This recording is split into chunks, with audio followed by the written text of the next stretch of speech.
Okay, now for the event that we've all come here for, which is our travel insurance panel.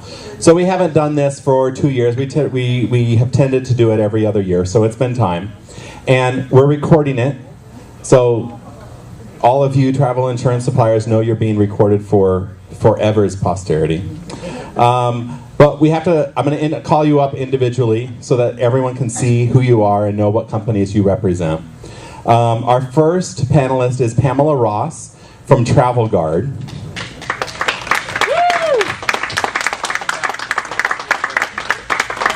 Yes, you can come up. There's a cord in the middle of the floor, so don't trip. I don't think there's any that way. And since you're first, you can pick whatever seat you want. There are 5 of them. Be right in the middle. That's good. Okay, so our second panelist is Chris Russo from Travel Insured International. Okay,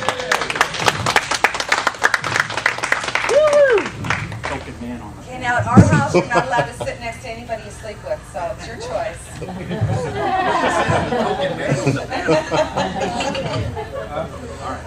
And I have to give a special thanks to both Pamela and Chris because they're our big sponsors of the night. So we can't do this, do our programs, we can't do our video projects without our suppliers. So I have to say a big thank you to both of you. We have 3 other panelists, Sherry Machat from MH Ross Travel Insurance Services.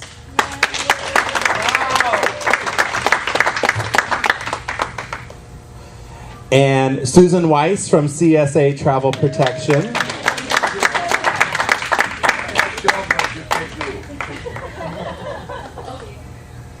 And Barbara Hearn from Alliance Global Assistance. Did I say it right? Oh, what is it? Alliance? I would have never said that right. It's like Ollie Oxenfree. So thank you all for coming tonight. I'm going to... I think I have a black screen. There we go.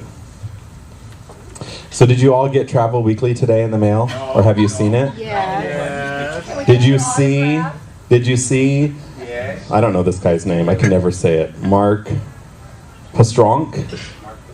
Did I say it right? Mark Pastronk, who does some work for MASA from time to time, correct? Yes. The headline, this is the legal briefs column. The headline, misinforming clients about travel insurance could prove costly. So I'm going to start the panel discussion with a question I didn't put on your list. Because you all sent in questions in advance, you remember when you registered, and I had to take those and make some sense out of them. And then I gave them a list of their questions, but this one I'm going to throw out there. I'm going to read you the question first, and then I'm going to prophetize. That's not right. No. I'm going to elaborate for a minute. Yes, that. Here's the question. When our agents answer client questions about what travel accident or cancellation insurance does or does not cover, they often make mistakes, usually assuring the client that an occurrence would be covered when the opposite is true. As a result, we sometimes get blamed and even sued when a client suffers a loss that the agent erroneously claimed to be covered. We have instructed our employees never to answer coverage questions, but instead to refer the client to the travel agency's website. However, this instruction is impractical because agents have to answer at least some questions about the insurance in order to sell travel. What else can we do to protect ourselves against these kinds of claims? So, my 30 seconds of, what was the word? Pontificating is, I feel the same a lot of times. I just don't know what to say or how to answer most of their questions, and I do the exact same thing. I refer them to the website, or actually I just give them the phone number and say, call and ask them, oh, and by the way, here's my referral number so that when they actually sell you the policy, I get the credit for it. How would you answer that question? And use the mics, because remember, it's being recorded. Who wants to answer? Who would? Barbara? I'll start. I think I love you. Okay, go. Now. You have to talk very close. The guideline that I tend to use is if you don't find the answer in the collateral that we've given you, don't touch it with a 10-foot pole. So if they ask you a question and you look through the travel agent guide, you look through the brochures, and there is not an answer about that, that's when you need to say to them, you know what, let's make a call to the travel insurance company to ask them how their coverage would apply to your situation. And sometimes you do have to just kind of use, for bigger agencies especially, the liability word of, for liability reasons, we really can't interpret the coverage. It's not our coverage, it's the coverage of another company. And just use the collateral, I think, as the guideline for when to answer a question and when to walk away from the question. One suggestion. Anyone else? I think it's always a good idea, too, to answer in generals. So if you do want to give some information out, you want to give some kind of an interpretation, you don't have to get into the details of the policy, but if it's something you know a little bit about and you feel that you can answer, it's always best to say generally you might have some coverage for this. However, it's always best to check with the travel insurance company to be sure. And I think the other thing, too, is things like how much is the premium? How do I pay for it? Those are questions you should be able to answer easily. But if you do have questions on the coverage, whether it's what is a pre-existing is probably the most common one asked. Call the 800 number, and that's what we're there for. Okay? So do you recommend that we give them the number and ask them to call, or do you recommend that we do a three-way call between ourselves and the client and the insurance company? You can do it either way. Sometimes agents don't want to get involved with the answer, but in reality that you can. I've had agents call up and ask the question. I've had the clients call and ask the questions. You know, I just like to say that we don't, if there's a helicopter, hopefully it's not an evacuation situation. We don't want you to feel that you have to be experts. You already have to be experts at everything in the world. You have to know a little bit about everything. When it comes to travel insurance, there is a lot of liabilities, like Barbara suggested, and we don't want you to be feel that you have an obligation to be travel insurance experts. We want you to know the basic questions that you need to ask your customer to make sure that you give them the product that best suits their needs. But really, we want you to use and abuse all of our service centers. That's what we're there for. We're all open, I believe, 24 hours a day. And they're there, they're the experts. And we want you to have your customers call and ask and get engaged in specific scenarios of what's covered and what's not covered. I mean, I've been in the business for 10 years, and every day I walk into a travel agency and I get asked another situation, is this something that's covered? And I don't always know the answer. And so we don't expect you to. We want you to use us as salespeople for reference. We're here for you. We know it's a complicated product, but it's also the biggest revenue stream in the industry, and we want to help you embrace it. So we would absolutely suggest that you have your customers call the service centers to ask questions and get answers, and call your sales reps and use us for information as well. But don't lose the sale because you're intimidated by not knowing the answer to a question. Mr. Russo, that makes you up for the first question from the audience, which was the most popular question of all.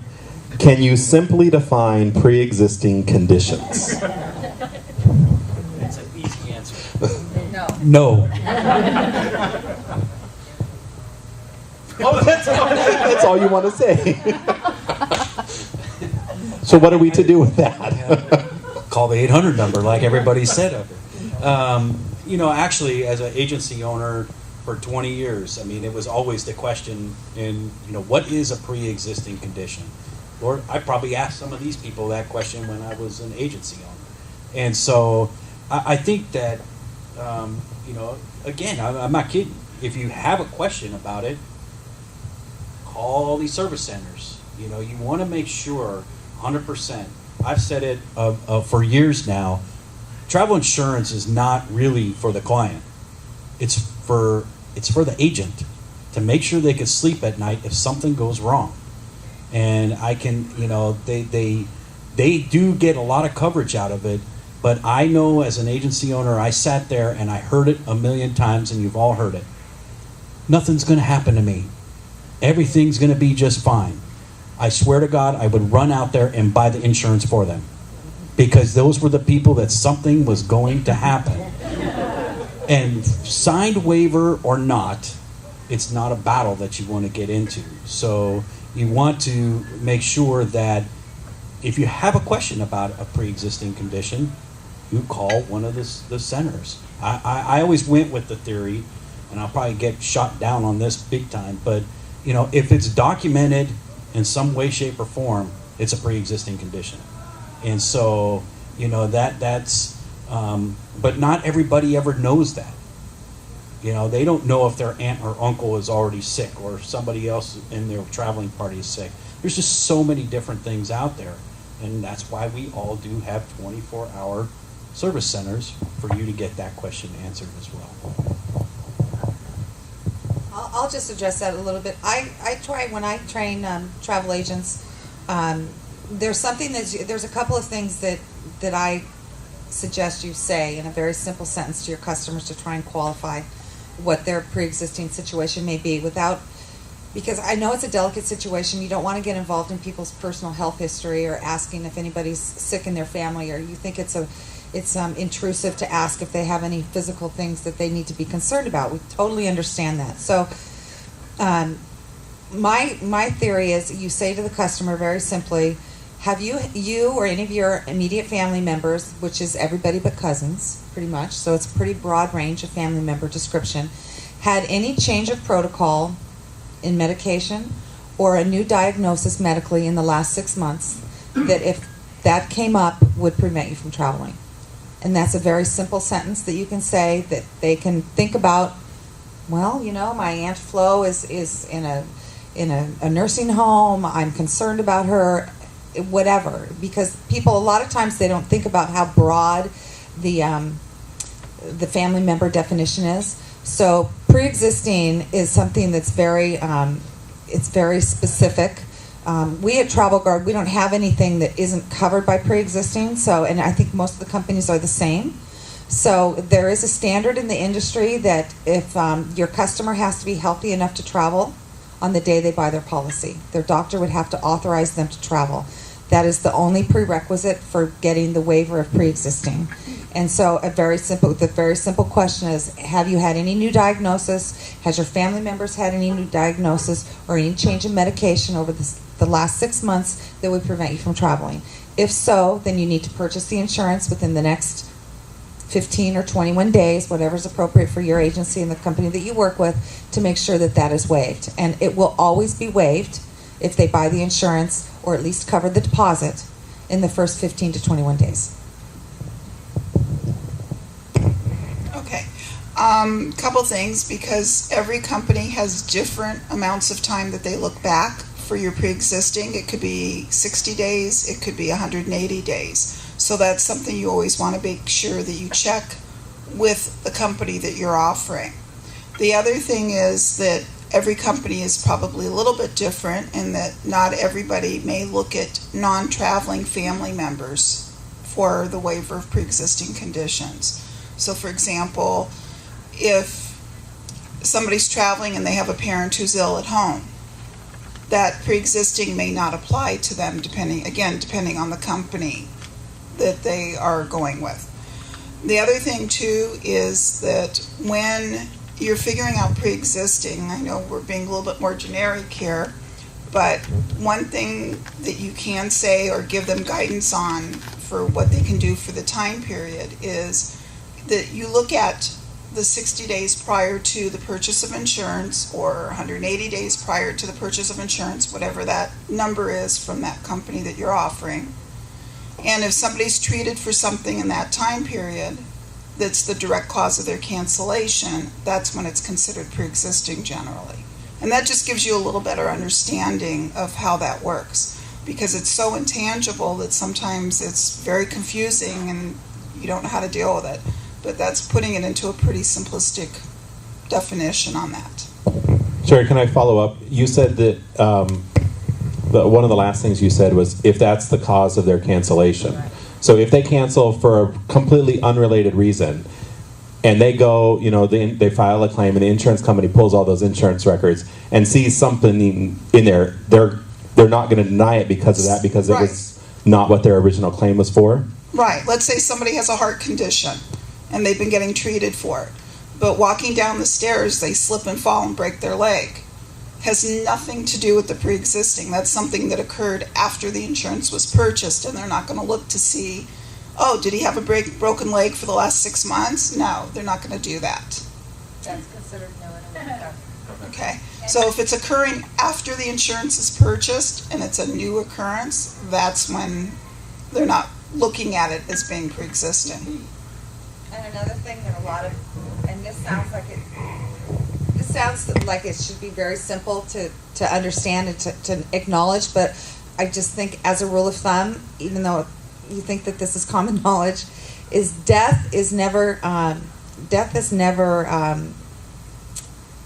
considered a pre-existing condition. So even if you cover your clients in that time frame to get the pre-existing waiver coverage, or if you don't cover your customers in that first time frame to get the pre-existing waiver, if they pass away, that is always a reason for cancellation because death is not foreseen. So therefore it is never attributed to a pre-existing condition, and you always have the coverage if someone passes away. So let me ask a question about timelines, and I won't get specific because every company's got a different number of days, and it may be specific based on the policy. But one of the questions came in about buying travel not in a deposit period. So if you're buying a trip where the deposit and final are made at the same time, what is the guideline for purchasing the insurance? Do those timelines exist anymore, or does it have to be purchased same day? Or Barbara or Susan, do you want to? I can speak for Allianz.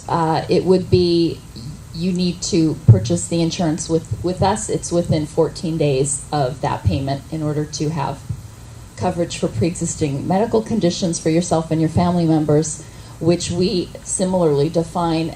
We have a 120-day look-back period. And the question is, have you had a change in your medical situation in the past 120 days? New diagnosis, symptoms, treatment, or a change in medication. So that's just for your info, but it's basically the change in the health situation that would bring up a pre-existing, and that is for the traveler and for their non-traveling family members. So with your company, if you're making final payment on the day, you're making deposit and payment at the final payment at the same time, you still have that 14 days in order to cover the pre-existing conditions. With ours, yes. Okay. Yes. As long as they're not leaving then. As long as If the they're leaving in 10 days, they only have 10 days. yeah, you can. I think all of us, you can only buy insurance up until the day before departure. Yep. Yeah. So day before departure would be the limit. With CSA, we do cover pre-existing medical conditions up until final payment within 24 hours of final payment. So in the situation where deposit and final payment were all made at once, the insurance would have to be purchased within 24 hours of that in order to have the pre-existing medical condition exclusion. And if you didn't purchase the insurance till the final, you still have 24 hours after that? Correct. Okay. And along with the changes in the economy that have happened in the last several years, and most of the insurance companies have become a little bit more flexible in the choice of how you cover your customers and when you cover them. So with Travel Guard, and I'm assuming with most of the other companies, but I can't speak to anybody else, of course, you have two ways to cover your clients. You can either you can purchase the insurance within the time frame, the 2 weeks after they've made their initial deposit, and cover the full prepaid non-refundable portion of the trip and get the pre-existing and all the additional benefits of the coverage by purchasing within that initial time frame. That's, of course, what all insurance companies want you to do, because then we have the money to invest before we have to pay out claims. That's just normal business. But you also can choose to, with Travel Guard, you can choose to cover just the deposit. So say they have a $10,000 cruise, they give you a $1,000 deposit, you cover that $1,000 within the first couple of weeks of them making the deposit, and then when they add on to their trip, or they're coming into final payment and the penalties are going to be imposed, you can modify the policy, and you have, again, 2 weeks from when they make the additional payments to modify the policy and all the benefits will grandfather in, and their pre-existing medical will also be covered. And I think that that's a choice that most of the companies offer as well. No. Sorry.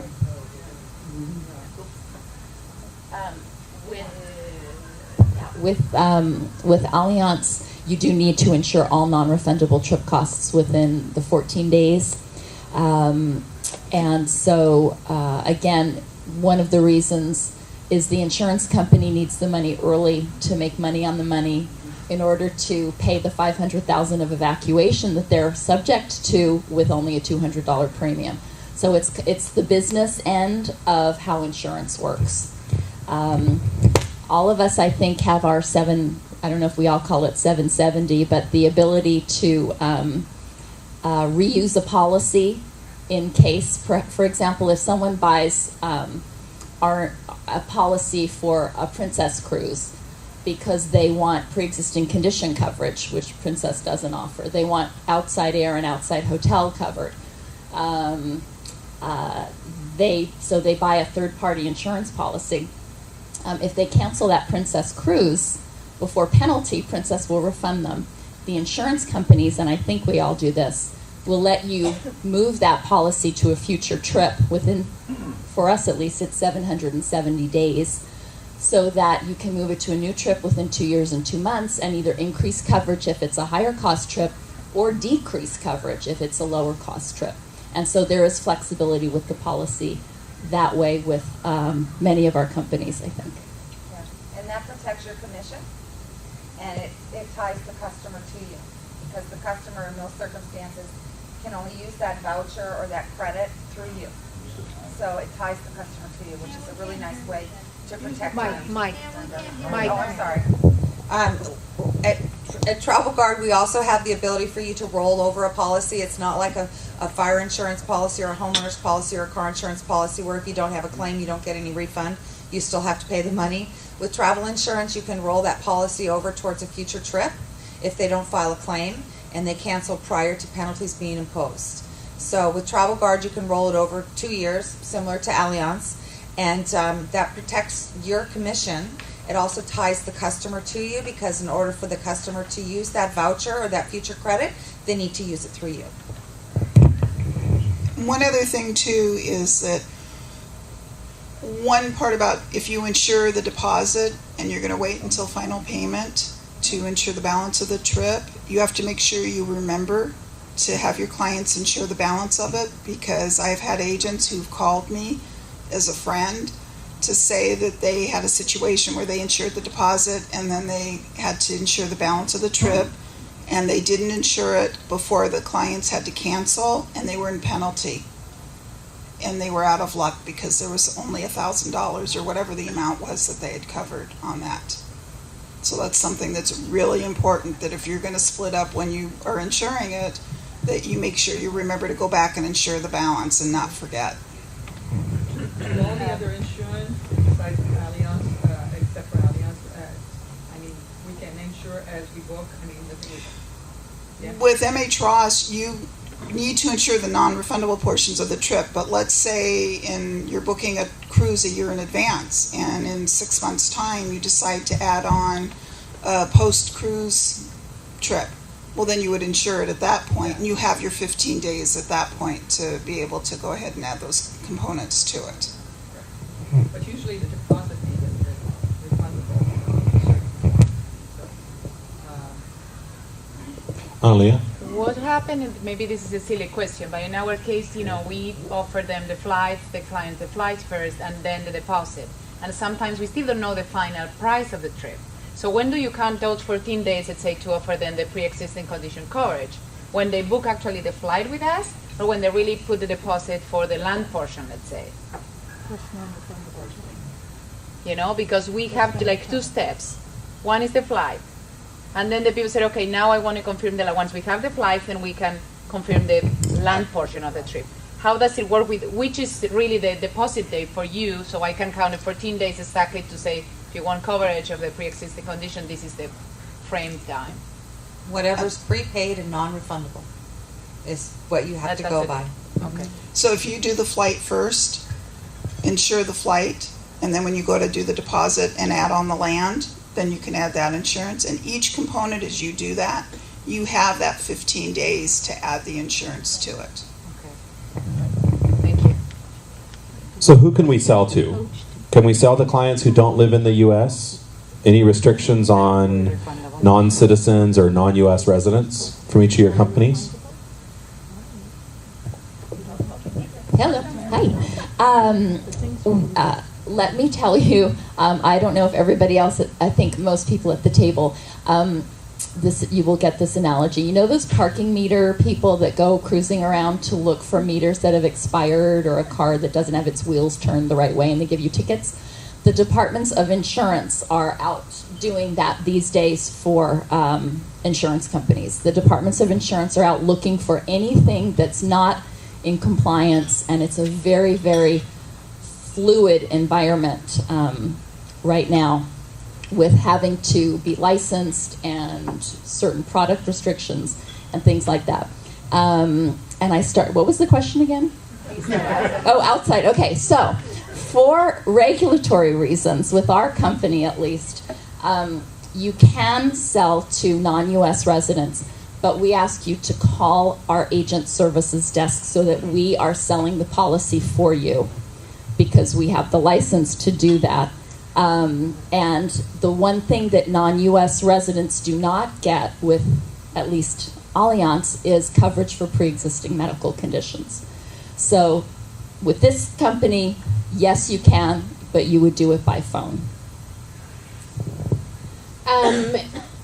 With CSA, we technically do cover non-U.S. residents that are sold, if it's sold through a U.S. travel agency, and the non-U.S. residents are traveling to the United States. However, again, with all the different restrictions and everything that's going on in the insurance industry, we're getting more and more limitations on that, and we're really getting away from it. So my best answer would be just overall, really, no. With MH Ross, we can sell to U.S. and Canadian residents or citizens, and we cannot sell to residents of Mexico, but we can sell to U.S. and Canadian. With Travel Guard, we also sell to U.S. and Canadian residents, and I will just speak a little bit on behalf of our colleague Bud Bowers from TravelX, who's not with us tonight. But as I know it now, TravelX will sell to non-U.S. residents, so long as the travel agency is based in the United States and booked the trip. So anywhere in the world then? Yes. Okay. I didn't know if this was working on my site or not.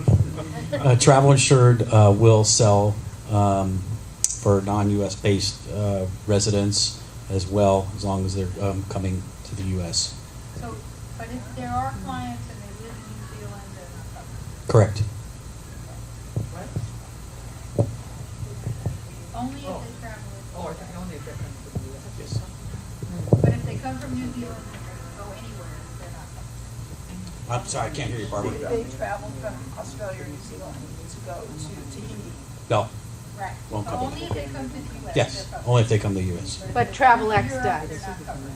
My understanding is that TravelX will cover so long as the U.S.-based agent books the Sold trip. it all. Yeah, that's what they told me. Yes, and same thing with us. It has to be a U.S. based What agent. about if the client, lives in, let's say, in France, flies to the U.S., I mean, is here in the U.S. for a little while, and takes a cruise maybe to Mexico, and comes back to the U.S. afterwards? I mean, would that cover, would that be? We would cover them. you Yes, would cover? we would cover them. Okay, as long as, yeah.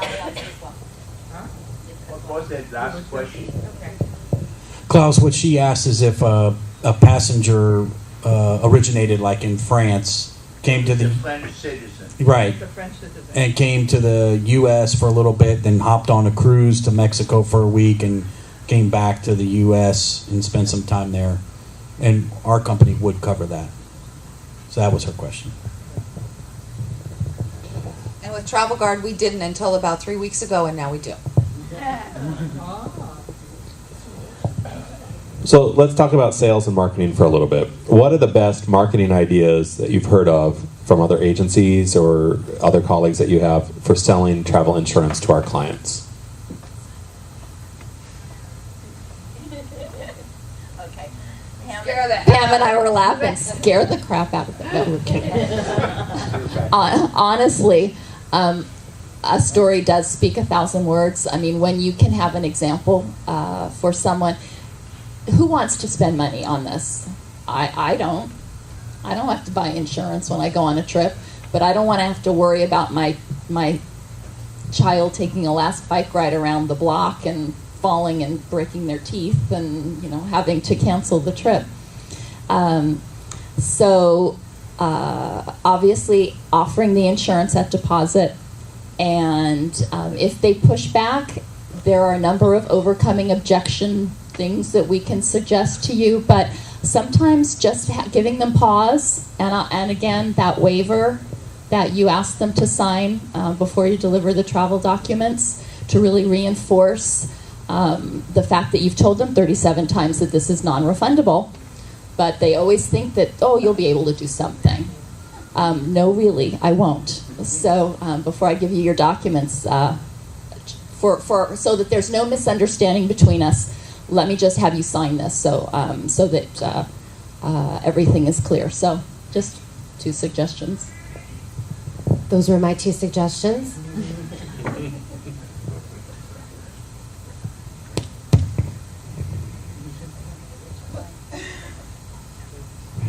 I think also, I mean, I'm sure everybody in this room as an agent has had a situation where they've had a client who had to cancel a trip at the last minute and they didn't have insurance and they didn't get their money back.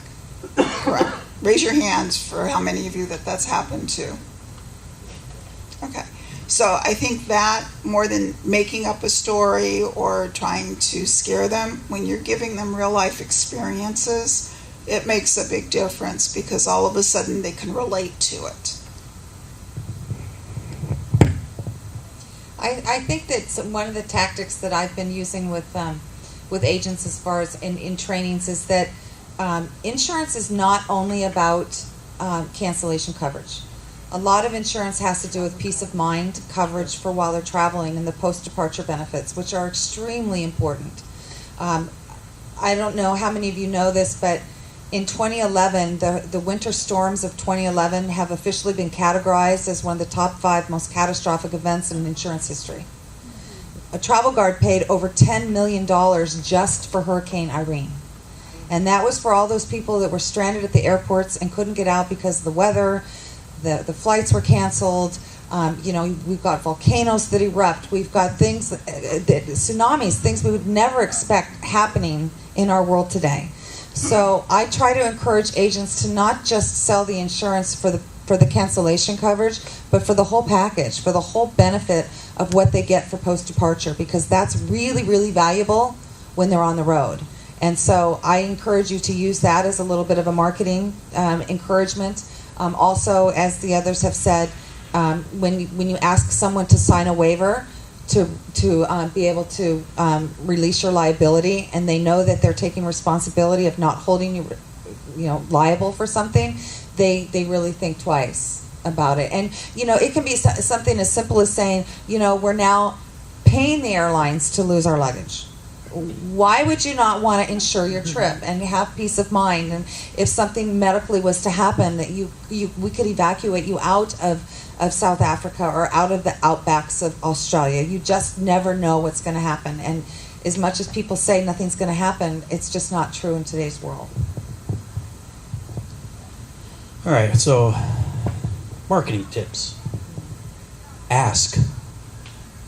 That's the best marketing tip I could give you, is to ask.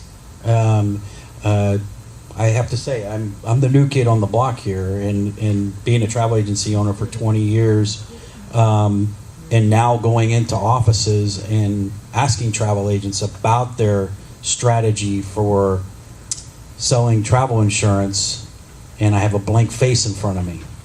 You don't have a strategy, and the strategy should be to just ask. That included in the price. Say, this includes your travel insurance, and that will bring up the question. I agree with the waiver. It's the greatest fear factor there is, because when someone has to sign something, then they really think twice about it. But a simple marketing strategy is to ask, and ask your clients, or include it in the price and say this includes your travel insurance. How many of you cover your own trips? I wish you would have gone to IDE in Turkey, because the best story I have about this is that when the IDE was in Turkey is when the ash cloud started in Iceland. We had about 300 travel agents that did not make it to Turkey. I got 300 letters as president of ASTA at the time that said, I want my money back. And so we said, well, who'd you insure your trip with? 5 people insured their trip. Okay? Those are stories you don't hear all the time. You insured yours, Klaus? No. Oh. I was going to say I got stuck with a lot of bills. A lot of people had insurance, but none of the insurance companies covered it. That's not true. Travel Which guard is covered not it. fair. The airlines didn't do a job. Nobody did. The European Union finally decided that in the future, if this ever happens again, the airlines, all the airlines flying in and out of Europe are responsible to take care of the passenger. Nobody gave a damn.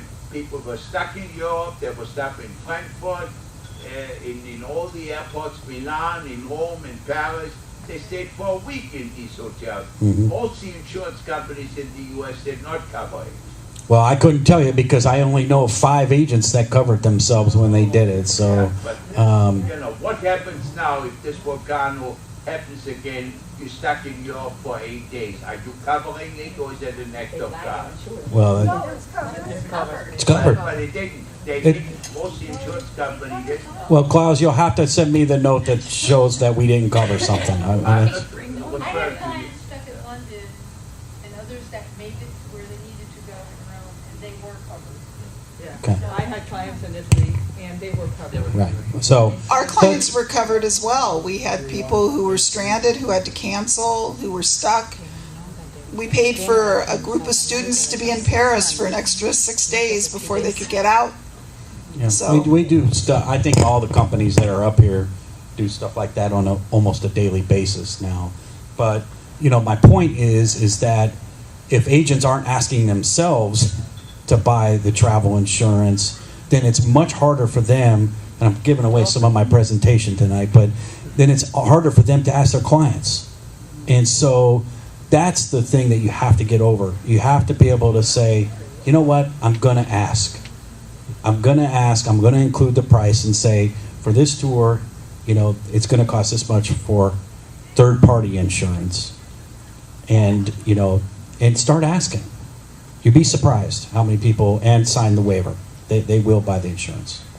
And I think, as a matter of fact, talking about this, I mean, Travel Guard, I know Travel Guard, I don't know about all the others. You have a very good travel insurance for agents, a yearly coverage, which I get all the time, which I think is great. I mean, up to $3,000, I think of travel cancellation and. Thank you. Will you come on sales calls with me? So that was one of my questions, was which of the companies up here have travel insurance policies specifically for agents? Well, I'll start with that, just because I have the mic in front of me.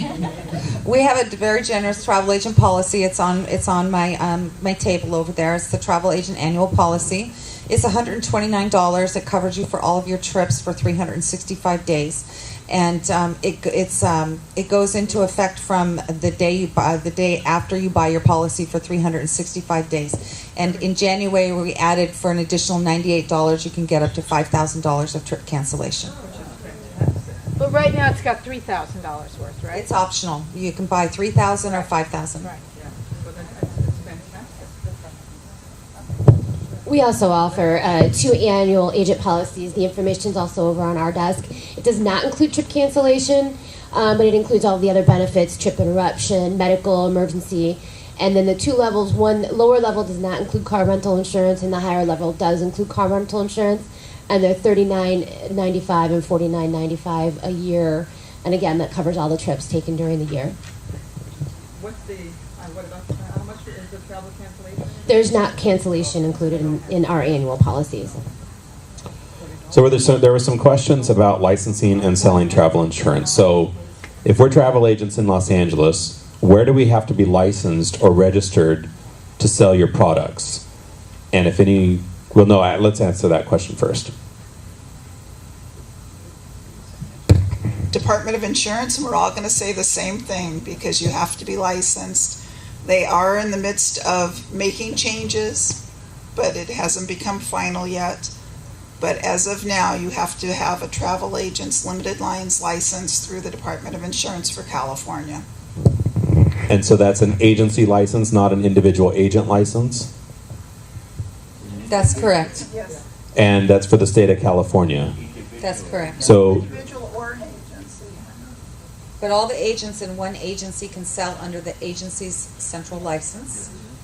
For Travel Guard, and I believe it's the same for other companies, but I obviously shouldn't speak for other companies, but the state of Washington, the state of Pennsylvania, the state of Florida, and the state of New York, they have slightly different insurance policies, and you have to,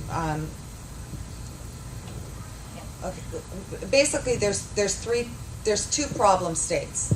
There's New York that is now requiring licensing from every insurance company, from every person, and that's just a nice little revenue stream for the state of New York. And it's unfortunate that there's a lot of states that we're afraid are going to kind of follow policy or follow suit with what New York has done.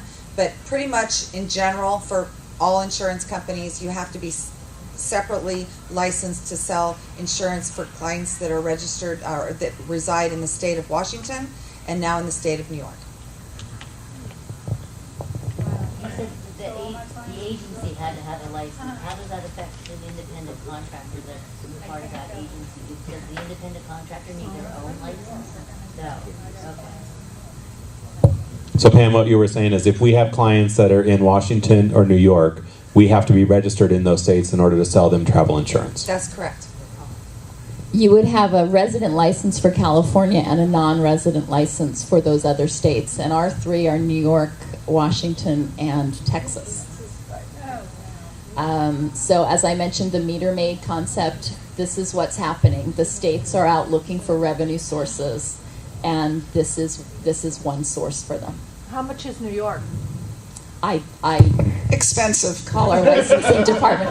But the company that you sell with will send you the documents that you need and advise you on what you need to do to be compliant. Well, so Barbara, earlier you were talking about non-U.S. citizens. We can call you and you can sell it. Can you do the same thing for those states? We can call you and you can sell it, and we just get the commission so we can avoid the license? No, we don't know, actually. That's an interesting concept.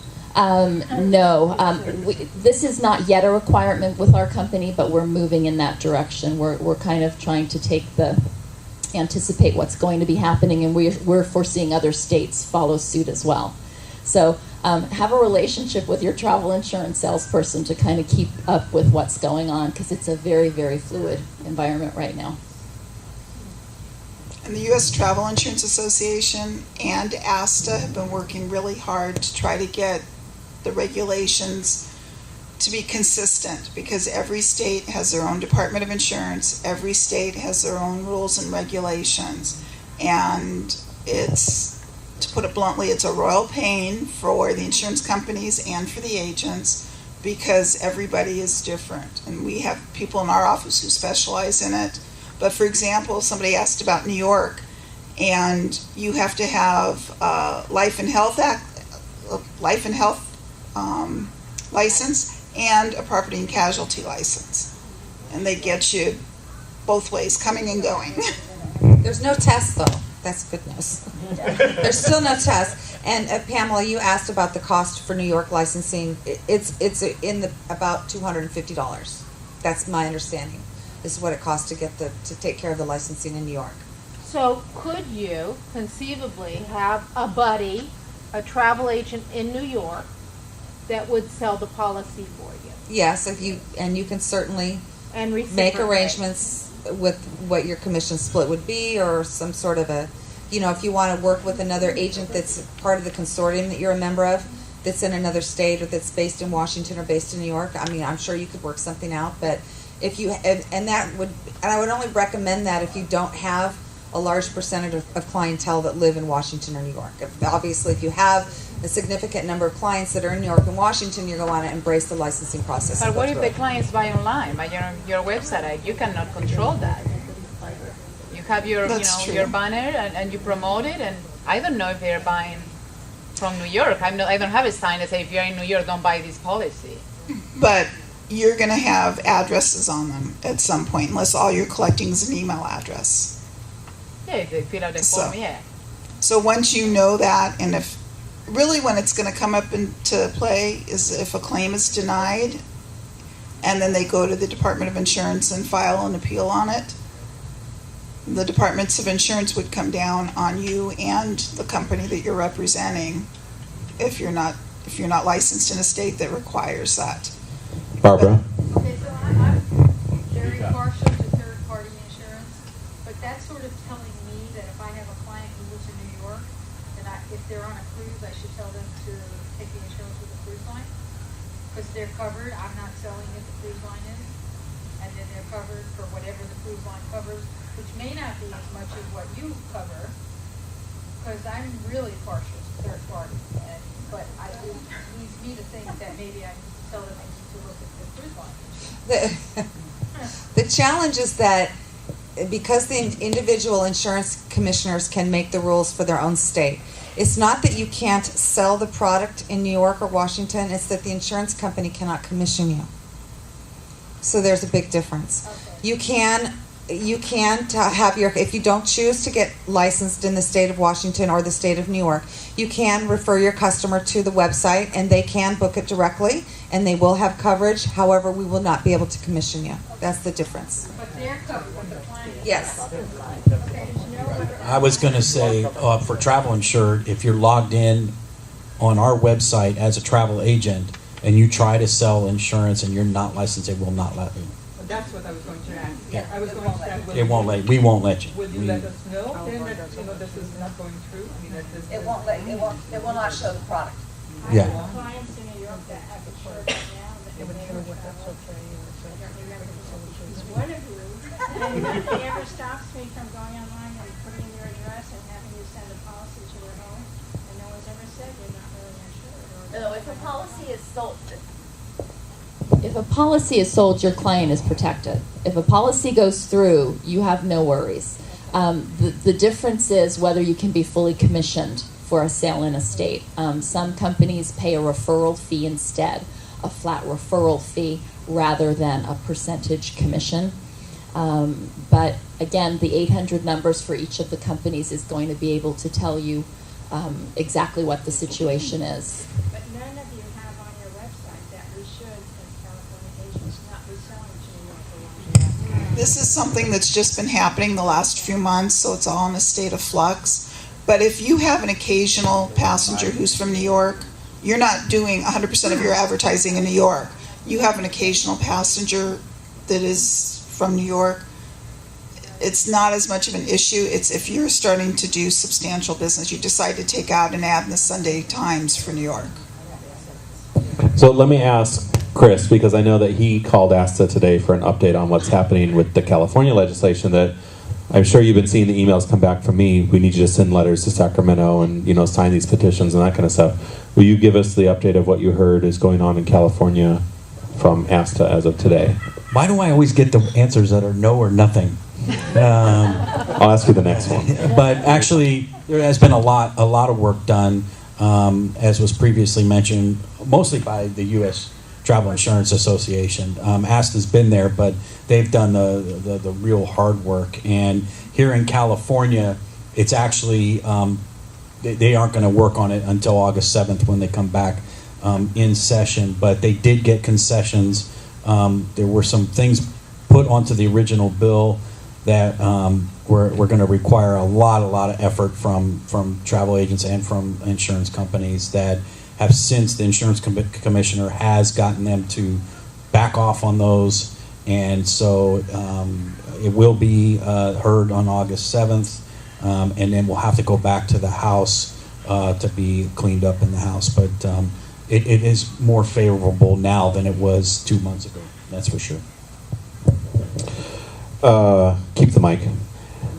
What is the main difference between all of your companies up here? So can you give me the one thing that makes you unique from every other company on the panel? Nothing. No, I just like keep giving me all these the ones that I could do one answer.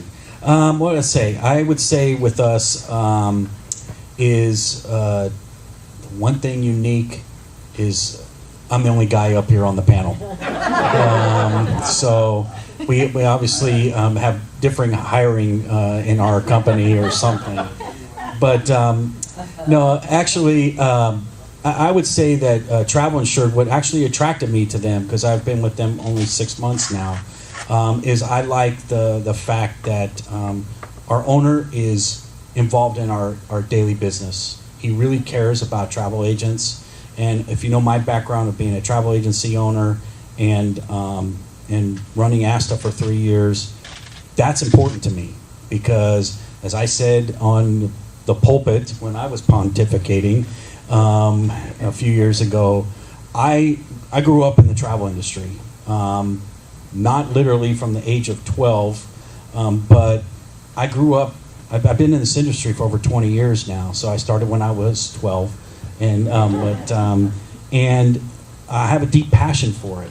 And when I ran for ASTA president, I said I needed to make sure there was going to be a strong association for the next 20 or 30 years. If one of my kids decides they have this crazy wild hair that they want to be in the travel industry, I want there to be a strong travel industry for them to be involved in. And the fact that our owner is there in the field, calling on travel agents himself, it showed a lot to me that that's the kind of company that I want to be involved with, that is really, really out there to try and support the agents and help them grow their revenues. Next. Well, I just have to say that I think the women on the panel are so much cuter than you and Bud. I agree. Well, what does Travel Guard have there that other people don't, or what do I think is the biggest privilege for working for Travel Guard? I've been with Travel Guard for almost 10 years, and I can say I know it's not a sexy product. Travel insurance is not sexy, and I've worked for some pretty sexy companies. But I will tell you that the privilege of working for Travel Guard with a company that has the kind of integrity that this company does. We're over 25 years old, and we sell more travel insurance, almost 10 million policies a year. And I can really say with pride that we're a service company that happens to sell insurance. We just happen to sell more insurance than any other company in the United States. And it's a privilege for me to work for the company because of the integrity and because of the product. And you can feel very secure in selling any Travel Guard product. Well, I think with MH Ross, we fulfill a niche market as people who care and really work with our agents. And you've got Julie and myself there as far as following up on service and making sure that we're here and we're accessible. And I think that's a big part of it. Our benefits and our coverages and our premiums are good, but I think that kind of pushes it over the top. I think as with any other company, we really do focus on service first. We want to make sure, first of all, that your clients are taken care of while they're traveling, and second of all, that you have a staff that backs you and that can help you if you need any assistance, and it's a revenue stream for you as well. I think coverage-wise, we're all pretty similar. The only thing I would say about CSA is just if you have clients who need pre-existing medical condition coverage up until final payment, that's really the only differentiator coverage-wise that I can think of. And it's a big deal. It is times when we need it. It's good to have. For Allianz Assistance, it is a very interesting company that has been around since 1889. Allianz, one of the interesting fun facts that I like to tell agents is that Allianz insured the Wright brothers' first flight. I think that is just awesome. Not only were they smart enough to get lift and thrust and get a plane off the ground, but they were smart enough to buy insurance on that flight. So I like little factoids like that kind of bring the company home. And so very strong, solid, financially strong and responsible company. A question from the audience. I wanted to know, anybody in there are primary MSP Okay. Just on one of your policies, right? But the rest of the policies are secondary. We're primary on Gold, My Travel Guard, and Platinum. And we're primary on our Asset Plus, Bridge, and Complete plans. And on Classic and Deluxe, primary. And on our gold. Well, I had a whole lot more questions here, but we're running out of time. So will you help me thank our panel for... Oh, Klaus? Mr. President, there were so many good questions and answers. I hope somebody is going to do a summary and mail it out to all the members who weren't here tonight. You missed this wonderful opportunity because there's a lot of valuable information. I'm going to make them all feel guilty for not coming tonight. That's what the video recorder was for, so I'm going to go home and in all my free time, I'll edit it together and put it up on YouTube and send it out to the membership, and probably not tomorrow, but I don't know, very soon. Will you help me thank the rest of the panel? Thank you. Thank you all for coming.